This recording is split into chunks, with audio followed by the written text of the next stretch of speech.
Okay, good day mga kaibigan. Dito po tayo sa ating farm ngayon. Praise Yahweh sa napakagandang umaga na binigay niya sa atin. At nakikita nyo sa aking likuran, ito yung mga pinaghirapan namin dito sa mga pananim natin. Praise Yahweh, nag-umpisa na pong magpagbigay ng bunga. So, bali, update lang po tayo. Nasa ano na po ito. Mula pagtransplant natin mga kaibigan, nasa 40 ano ngayon 8-9 49 days na po ito. At makikita nyo 49 days nagpagbigay na po siya ng maraming bunga. So praise Yahweh, napakaganda yung yung resulta ng mga pananim natin. Although hindi lahat na nabubuhay yung pagtransplant natin, dahil nung nagtransplant po tayo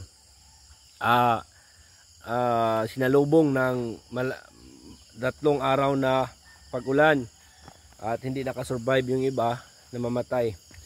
So ngayon ipakita ko sa inyo yung farm natin. Wow, so yan, nasa ano lang yan, 700 to 800 na puno ng talong. So, praise Yahweh sa blessings na iyang ihatag din sa tuwa. O gito po yung pinakabalahan natin.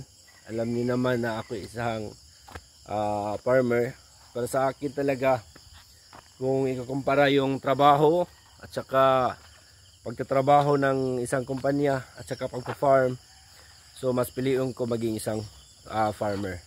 Dahil dito sa farm, mga kaibigan, hindi mo kailangan magbalat ng buto araw-araw, dahil pag mayroon ka ng natanim, so sigurado kahit matutulog ka lang, mayroon kang hihintayin. Kagaya ng nasa kumpanya ka natatrabaho, so makikita natin na kailangan mo talagang maghirap araw-araw. Pag hindi ka magtrabaho, walang income. So yan, ito yung farm natin. So malaki yan yung farm natin. Nandun pa sa kabila. Saka nandun pa din sa kabilang kanto. So maraming salamat.